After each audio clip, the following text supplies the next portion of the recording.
my name is Mike Bitar. I'm a partner with Protis Global, also the managing director of our FMCG team, and we're here to talk to you about preparing for an interview. I'd like to introduce Skye. Hi guys, my name is Skye Miller. I am a director of client accounts here at Protis Global, and prior to that, I handled all internal talent attraction for our organization. Cool. So, preparing for an interview. This could be a face-to-face interview, could be a Skype interview, could be a telephone interview. But really what we're going to walk you through today is a really simple process and methodology for you to get yourself prepared, feel confident about the interview you're about to go on, and give the best impression of yourself. So we're going to start by talking about what we call a scorecard. And a scorecard is simply personally, professionally, and financially defining for yourself what your motivators are. How will you make decisions? And what's most important to you. So I'm going to let Skye get into the meat of each of those sections, but remember, this is basically a goal-setting exercise for you to help you set the direction for yourself, and this is something that you'll get into a lot more depth with the recruiter as you go through the process. But Skye, would you like to get into the details of what a scorecard is? Absolutely, thank you. So when you look at the scorecard, and there will be a template on our website, so go ahead and go to protisglobal.com and find the scorecard template. But you'll see on there at the very top, what is your why? And really sitting down with the appropriate people in your life and figuring out what your why is.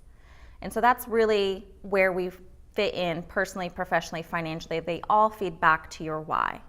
So personally, what kind of goals do you have? Short-term, long-term, for your individual self, for your family, whatever those may be, and making sure that we are addressing those early and often throughout the process. So whether those are questions that we need to ask the recruiter that we're working with, or whether they're appropriate at the appropriate time through the interview process, getting into that.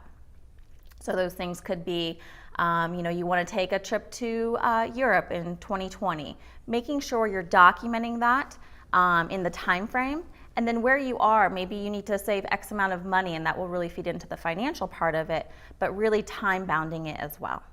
Then going into the professional one, this is going to be critical through the interview process in person or on the phone with the potential client. What you'll want to understand is what drives you professionally. What are those goals that you think about every morning when you wake up to really push yourself and push your career, whether it's individually, whether it's with your coworkers, your boss, the whole organization. Where do you see yourself going, whether it's within your current organization or another organization moving forward? And really, again, time bounding that to yourself and where you want to see yourself go. Last is financial. And this is important throughout any process and making any kind of decision, but financial can be a variety of different things. What do you want your base salary and your bonus to be, right? But it can also be, I want to contribute X number of percentage to my 401k, and that's a personal goal for you and your family in making sure that you get to that. And when do we want to contribute that percentage, right? Really setting that timeline for yourself. So again, those are going to be critical pieces you're going to want to talk to your recruiter about, and making sure that when and if the time is right to make the move, that you'll be able to say, the move will make sense when I am at X base salary, bonus, and the full package. Really outline all of that for your recruiter so that there are no surprises at the end. Oh, that's great. And when you're doing this and you're evaluating your personal, professional, and financial motivators, it is critical that you do this before engaging in an interview process. It's critical that you do this early in your interaction with the recruiter that you're working with. Because if you don't do that, what we found is what's going to happen is you're going to be going through that process during the interview process, and you may be wasting your time, you may be wasting the company's time, you may be wasting the recruiter's time if you haven't really done a nice job of evaluating what's important to you as an individual and or your family. So really sit down, evaluate those things with the people that are close to you, so you have a real clear direction for yourself, and that will help you identify which opportunities you should be pursuing and why, and which opportunities you may not be as excited about pursuing and why. Skye, why don't we talk to everybody about just some of the fundamentals of the interview? Yeah. Okay, so there are a number of things. One thing that I think is really important at the top of that is to realize that it's a two-way conversation. This is not just about the candidate talking to the company. and really articulating their value to the organization. It's also about the candidate receiving information so they can make a well-informed decision at the end of the process. So that two-way communication, understanding that there's a decision on the candidate side and also a decision on the client side, I think is really big for people to get keyed into their mind right away. The other thing that I think is good is that a lot of people don't interview that often. So instead of really talking about it as an interview, we like to talk about it as a business conversation. The business conversation dynamic should resonate with most people really well. Everybody has been in, probably hundreds of different business meetings. Absolutely. And I think that the preparation that you have for a business meeting is really very similar to the preparation that you have for an interview, and I don't think people naturally think about it that way. They think, I'm in an interview, I'm in a spotlight. They're going to take all the pressure on themselves, but they need to really, as they're preparing for that business meeting, right, about themselves, they need to realize it's not about their business, it's about themselves. They're the best person to have that conversation. There's nobody better to have that conversation than themselves. So doing the due diligence, going and doing the homework, going and doing the research, even going back to why you picked the specific college you picked, right? Making sure that you have the whole background of your career, both education and professional, laid out. Absolutely. So simply stated, you don't walk into a business meeting that you're conducting or participating in without doing some prep work. Right. Without preparing on whatever the topic of the meeting is. The topic of the interview is you and your career and your value. And it's also discovery about the company, the vision, the culture, the organization, the career progression opportunities, all of those things that you want to make sure that you gather to make the decision on your side of the equation, right, and also deliver and share so the company can make a really well-informed decision with full and accurate information on the candidate. To make sure it fits your professional scorecard, right? Exactly. So it ties back to the scorecard. That's a great point. The other thing I think is when you go into these business meetings, you also go into those with a set of questions that you want to ask to understand more. So interview is no different than that. A lot of people really focus heavily on the preparation on how to answer questions. Right. Very critical. We'll get into that here in a little bit as well. But it's also important that you are coming prepared with not canned questions that you can find on the internet, but really sit down and think about what's important to you. What questions do you really want to ask and why? And then make sure that you get those answered not just by one person if you're interviewing with multiple people, but ask, similar questions of different people, see if there's consistency and alignment within the organization. Absolutely. So. And sometimes even when we're interviewing people, they'll say, oh, I already asked all my questions. But I feel like it's important that even though you feel like you have the questions answered, that you are seeing that consistency. Understanding if the executive team is on the same path with one another. And just getting a different interpretation. Everybody kind of hears it a little bit differently and how it fits them specifically in the organization. Yeah, agreed. So to recap, fundamentals of the interview: two-way conversation, treat it like a business meeting instead of an interview, really do your homework, prepare yourself, be ready when you walk in, and also make sure that you've really prepared the questions that you want to get answered as well. And I think that you'll have a really good interview if you focus on those fundamentals. So next, Mike, I'd like to talk about presence and really the four major components of the interview. So when we say presence, we're not necessarily just talking about visual presence. While that is important, you want to make sure you are put together. First impressions do mean a lot, but this is also, it goes much deeper than that. Presence is the handshake when you meet people. Presence is the eye contact that you are delivering to the people you're speaking to. Your posture, body language says a lot in all the meetings that you sit in, even if you are not participating in the meetings, which you will be participating in this one, obviously. But body language is a huge part of the in-person interview. The presence on the phone is a little more, or is a little different than that, right? Because you're not able to do the eye contact, you can't shake their hand, but a lot of people will say, okay, well, I'm available at 3, I'll be in my car, I have windshield time. Yeah. It's the worst answer. Not good, don't do that. Worst answer. Find a time where you're at home, it's an office day for yourself, or sneak out at lunch and go home and be in a quiet spot, whatever that quiet spot is. and make sure you are able to stand up, walk around, have the energy that you are your usual personality, so it comes through the phone. Because sometimes, you're talking on the phone and you're sitting there and your real energy isn't necessarily there all the time. Absolutely. And so you want to make sure that they can hear that, they can feel it. Because again, first impressions mean a lot, and you're not able to be in front of that person on that day. Yeah, no, and Skye makes some great points there.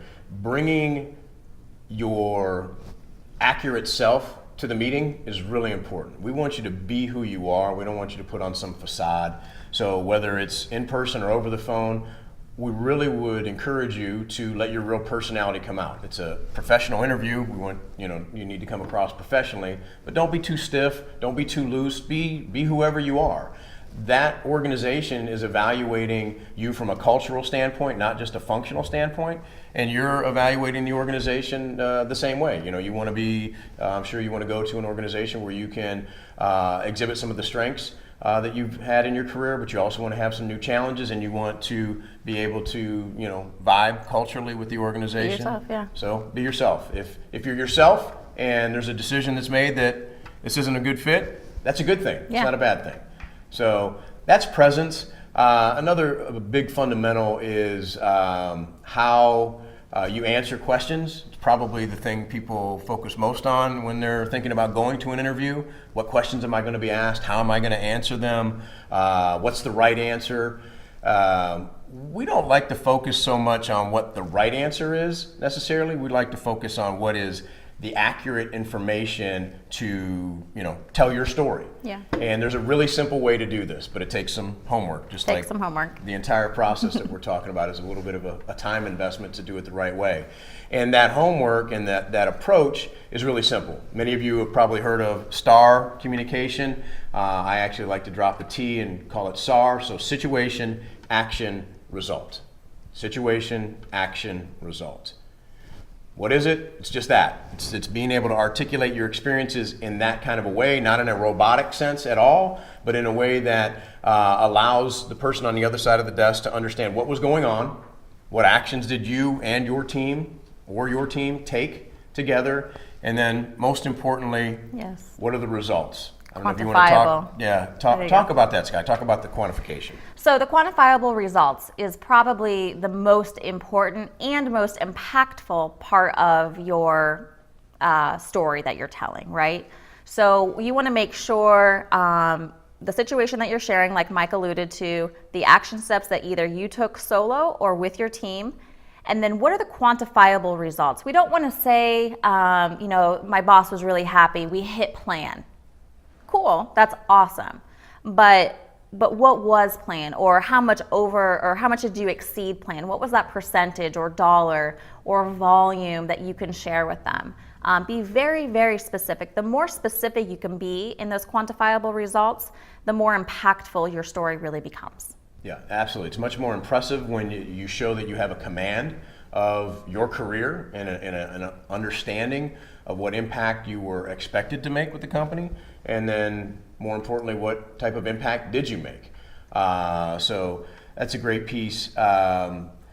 People also really don't spend enough time on the next piece, which is which questions to ask.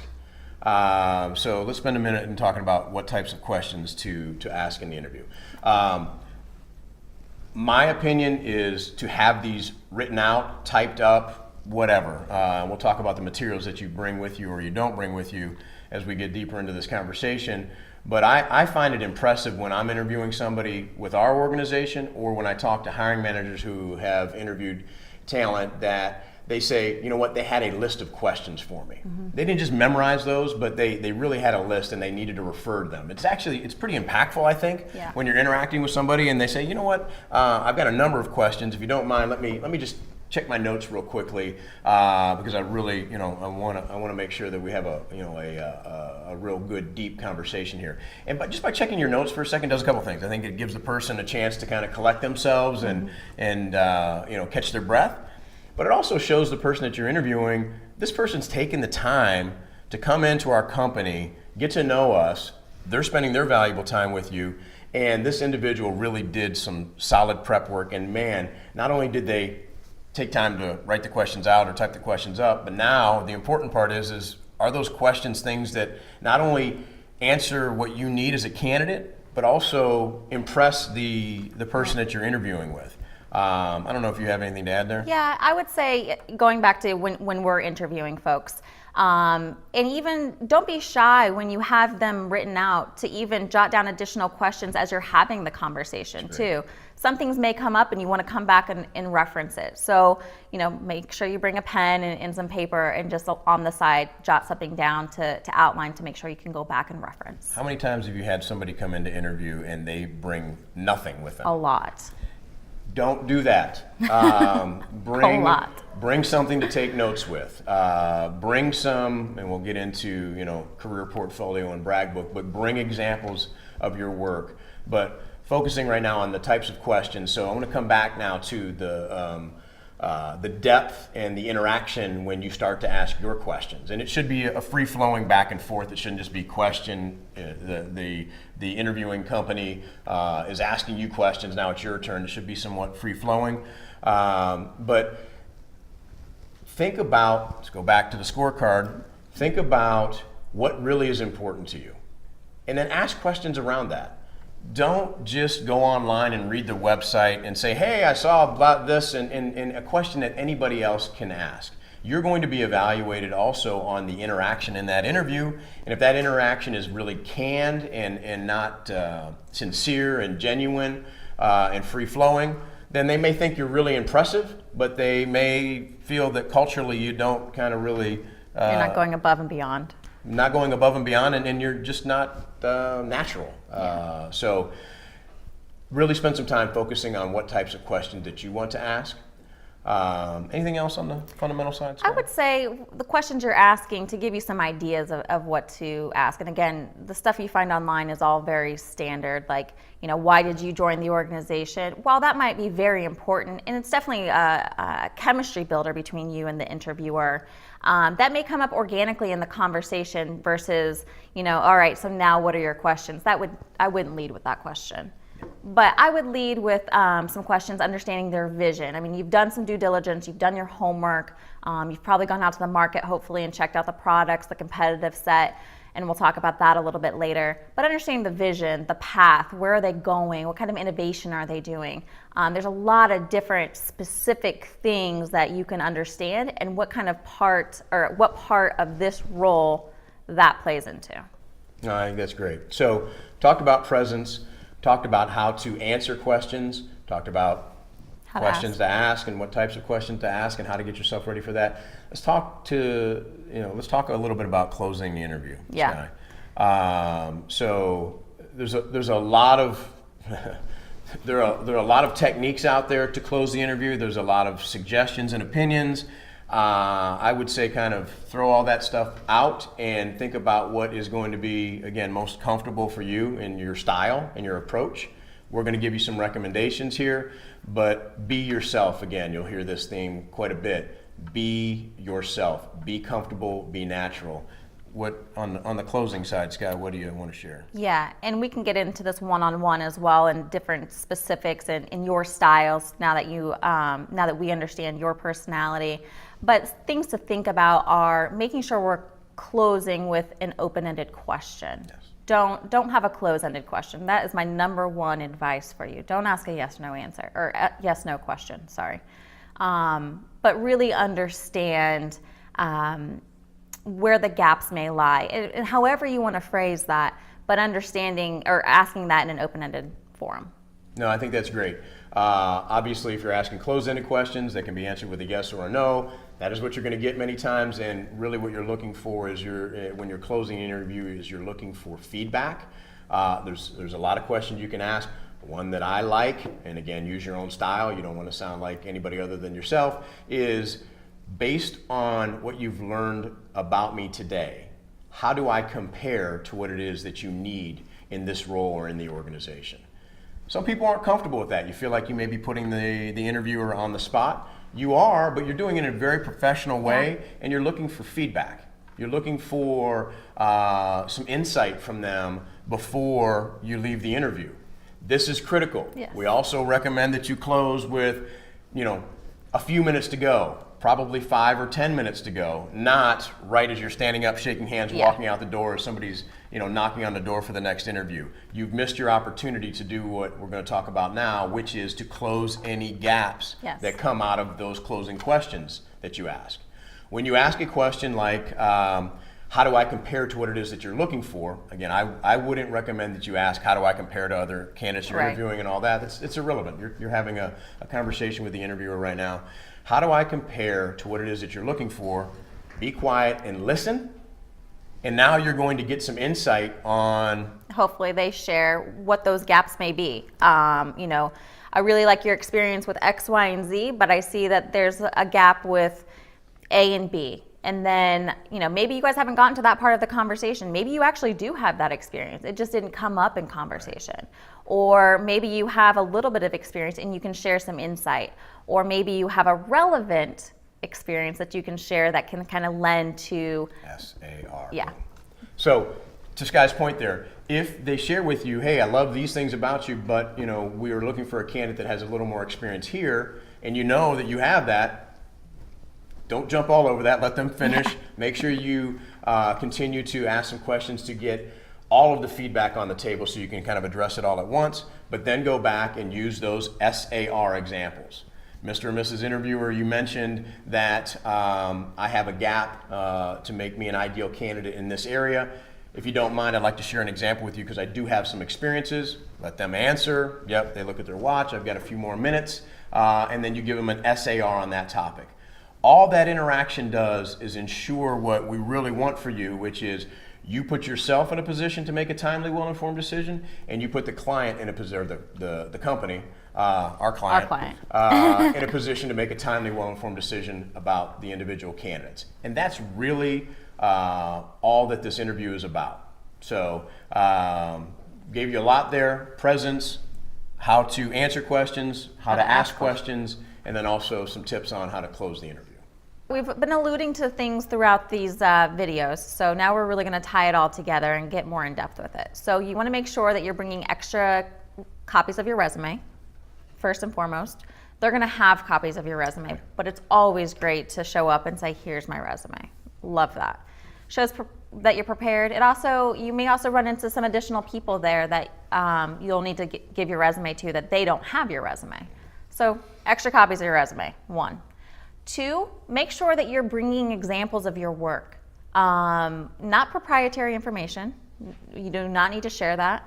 But bring some examples that you can show, pull up your tablet of what you've been able to do. You're going to get into conversations about your situation, action, results.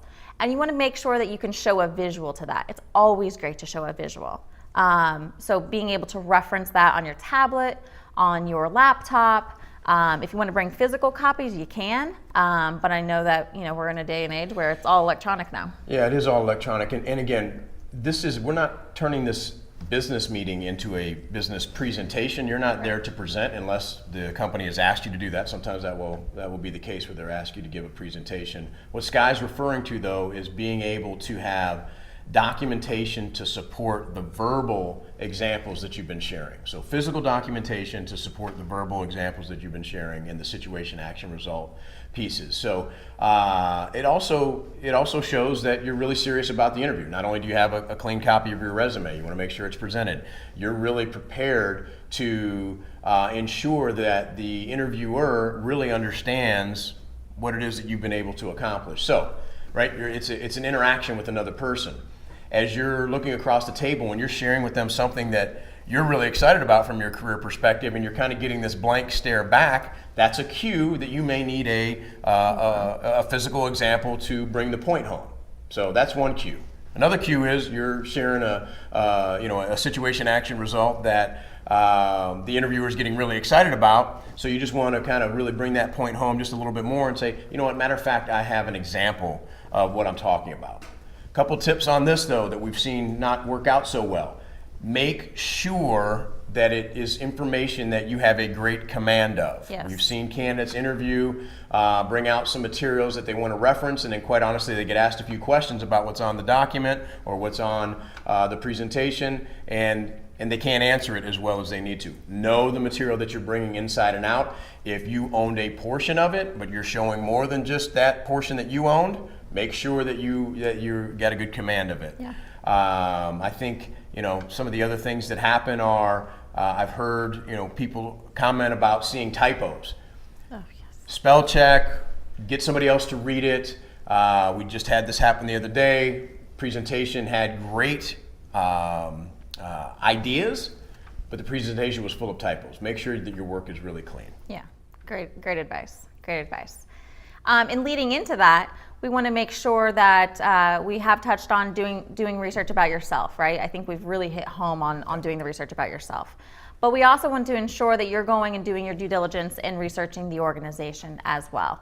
So their website, the people that you're interviewing with, check them out on LinkedIn. I mean, you live in a day and age where you have the internet. Everything is accessible there, especially if they're a public company. There's so much information that you can find out there. And then last but not least, if you're in FMCG, I would encourage you to go hit retail. Go to multiple channels, go to different accounts within those channels. See what the organization's doing with their products, see what their competitive set's doing, look at their placement, their pricing with their competition, and ensure that you are very familiar with their whole product line, even if you only know their main ones. Skye's encouraging you to do that. She's right. I would tell you it is an absolute requirement to do that. Purchase the product. Try the product if you haven't. If you're a consumer of the product, outstanding. Make the interviewer aware of that, not only that you are a consumer, but why you're a consumer. So it is really important.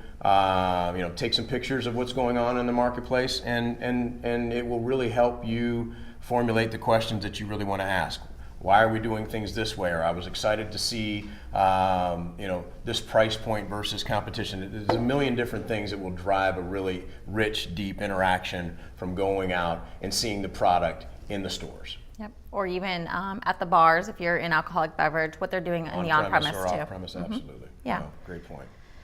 The last thing, really for the hospitality folk, I would encourage you to go out and experience these hospitality venues, whether it's a restaurant, a hotel, a cruise line, a casino, whatever establishment you're going to go see, I would encourage you to go there as a guest. See the theme of the restaurant, the different environment, the environment of the restaurant, the food, the standard of the food, the presentation, and just get that whole experience as a guest. Absolutely. It's going to be critical. It'll be a great talking point within the interview for you to share what your experience was. Not only the things that went really well and that you enjoyed, but also some of the things that you saw as opportunities that maybe didn't go as smoothly or as well as you would like. But the key is not just to point out those opportunities, but also to have ideas on potential solutions to those opportunities. That will create just a really rich interaction in the interview. It will help the interviewer really understand how you evaluate opportunities, because you will be in a unique position, right? You'll be a guest of that establishment, and if this interview process goes well from your behalf and their behalf, now you're going to be a team member. You're going to be inside of the operation, and you're never going to get quite that outside guest experience perspective again. So please, this is something that's really critical and will be very valuable to drive some awesome interactions in the interview. Skye, let's cover some final thoughts. Why don't you share with everybody, when should they arrive to their interview? Great question. So my advice to you folks when you're showing up to your interview is to not show up any earlier than 10 minutes before. Get there, get situated. If you get there early, which that's totally fine, sit in your car, go to a Starbucks nearby, but don't go into the building until no more than 10 minutes before. The very least, 3 minutes before the interview. That allows them to grab you a cup of water beforehand and really get you situated before the meeting starts. Great advice. For you to be able to do that, do some additional prep. We've been talking about preps all this entire conversation, but make sure that you're ready. What are you going to wear? Have all that laid out the night before. What materials are you going to take with you that we've already discussed? And we really give you some advice on the attire. If you're not sure what to wear, tap into your recruiter. They can help give you some advice on that and make sure that you're kind of comfortable for the environment. Make sure that you're not underdressed or overdressed. We talked about this earlier. Be yourself. Be comfortable. Be you. Give them a great depiction of exactly who you are. Obviously, after the interview, it's going to be really critical that we have some solid follow-up. Yes. You want to talk about that, Skye? Yes. This is so critical, and I think it's also very overlooked. So after the interview, make sure you're collecting the business cards of the people you're meeting with. Even if you don't sit down with them for a meeting, grab their business card. Make sure you reach out, thank them, shoot them a quick email. It doesn't need to be anything elaborate, but thank them for their time. You're busy running around, they're busy running around, so you both have committed this time and invested this time for one another, so thank them for that. And then secondarily, it's always nice to reiterate the value that you can bring after sitting down with them for 30 minutes to an hour, the value that you can bring after you've learned what they've shared with you. So just drop them a quick note. No, great. Well, Skye and I hope that this was helpful. Good luck on your interview. We absolutely know that you're going to kill it.